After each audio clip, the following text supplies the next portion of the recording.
India आजकल, सच खबर हर पल। हेलो दोस्तों, नमस्कार। इंडिया आजकल में आपका स्वागत है। पेश है आज का वीडियो, जिसका शीर्षक है स्वामी।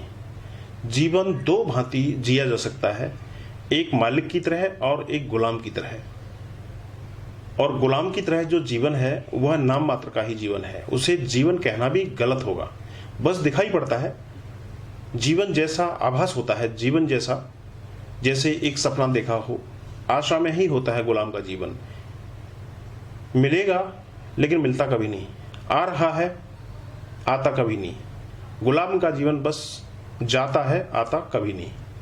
गुलाम के जीवन का शास्त्र समझ लेना जरूरी है, क्योंकि जो उसे न समझ पाया वह मालिक के जीवन को निर्मित नहीं कर पाएगा। दोनों के शास्त्र अलग अलग हैं, दोनों की व्यवस्थाएं अलग अलग हैं। गुलाम के जीवन के शास्त्र का नाम ही संसार है। गुलाम के जीवन के शास्त्र का नाम ही संसार है। मालिक और मालकियत के जीवन का नाम ही धर्म है। एस धम्मो सनातनो, वही सनातन धर्म का सूत्र है। मालिक से अर्थ है ऐसे जीना जैसे जीवन अभी और यही है, कल पर छोड़कर नहीं, आशा में नहीं, यथार्थ में। मालिक के जीवन का अर्थ है मन गुलाम हो, चेतना मालिक हो, होश मालिक हो, वृत्तियां मालिक न हो। विचारों का उपयोग किया जाए, विचार तुम्हारा उपयोग न कर लें। विचारों को तुम काम में लगा सको, विचार तुम्हें काम में न लगा दें। लगाम तुम्हारे हाथ में हो तुम्हारे जीवन की, और जहां तुम जीवन को ले जाना चाहो वहीं जीवन जाए। तुम्हें मन के पीछे घसीटना न पड़े। गुलाम का जीवन बेहोश जीवन है, जैसे सारथी नशे में हो, लगाम ढीली पड़ी हो, घोड़ों की जहां मर्जी हो रथ को वहां ले जाएं, ऊबड़ खाबड़ में गिराएं, कष्ट में डालें, मार्ग से भटकाएं, लेकिन सारथी बेहोश हो, वह विवश हो उनके साथ घिसटने के लिए। गीता में कृष्ण सारथी हैं। अर्थ है कि जब तुम चैतन्य हो जाए सारथी, तुम्हारे भीतर जो श्रेष्ठतम है। गीता में कृष्ण सारथी हैं। अर्थ है जब चैतन्य हो जाए सारथी, तुम्हारे भीतर जो श्रेष्ठतम है, जब उसके हाथ में लगाम आ जाए।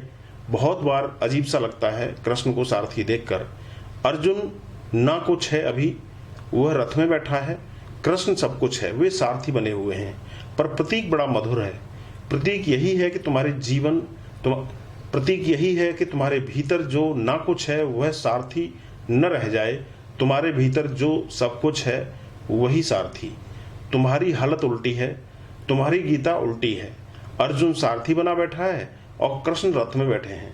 ऐसे ऊपर से लगता है मालकियत, क्योंकि कृष्ण रथ में बैठे हैं और अर्जुन सारथी है। ऊपर से लगता है कि तुम मालिक हो, ऊपर से लगता है कि तुम्हारी गीता ही सही है, लेकिन फिर से सोचना व्यास की गीता ही सही है। अर्जुन रथ में होना चाहिए, कृष्ण सारथी होने चाहिए। मन रथ में बिठा दो, हर्जा नहीं है, लेकिन ध्यान सारथी बने तो वह एक मालकियत पैदा होती है। इसलिए हमने इस देश में सन्यासी को स्वामी कहा है।